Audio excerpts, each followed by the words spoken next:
So we come from 5.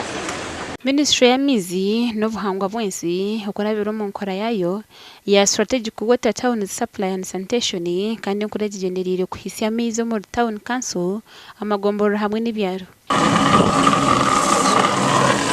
Engineer Felix n'umucunguzi ebembiro okora mizaga okuruga hamjera gwa aswa atumanyise abantu emitwaro mushanje no kushaga nibo barahiko kwa mizaga aho muri Kyenjojo no muri Katoke amizi begaruma cyo munonga abantu bakufuna mizi nkeshahembo yonkizoba bonka hata utwahika bamara project eji neza kumaraho biriyooni 24 zema za project za gavumenti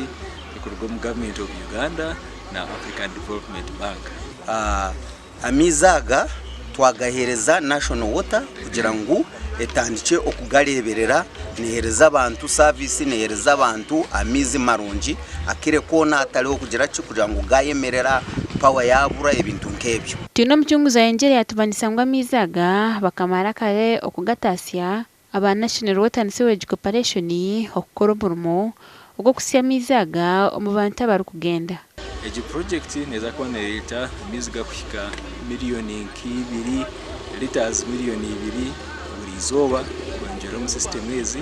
nakureba neza kusavinga abantu bakushika nk'umutwaro mushanzo ubona bari mu town council zezi abatuye kurwo mu town council ya Kyenjojo Katoke hamwe n'amagomboro rankanyakisi Katoke Chugoyera n'izindi zamazire kutunga mizaga kanci ya manwente ya katano ahigira abaturuga kozaje. Ichundiro lino riri in line na manifesto ya National Resistance Movement kurora abanya-Uganda bona batunga amaizi agari clean amecumi na habwekyo abatakanyona na abayikazi reka amaizi gano tugakwatenke kikuru hona haliga kuyiko mu Kyenjojo town Katoke Nyakisi na handi hona abo government ya Uganda yebemberwa Yoweri Kaguta Museveni abo project yeno koto muno kandi y'undi eyetweire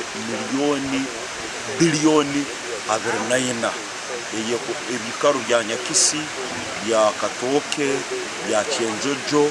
okurujira ministry y'amizi aba National Water Bruce Domora nabo kuchuguza hal shiringi 25 kandi abo bakamabaza tapu nabo kuchuguza shiringi 50 gasha kwa Daniel Bingana.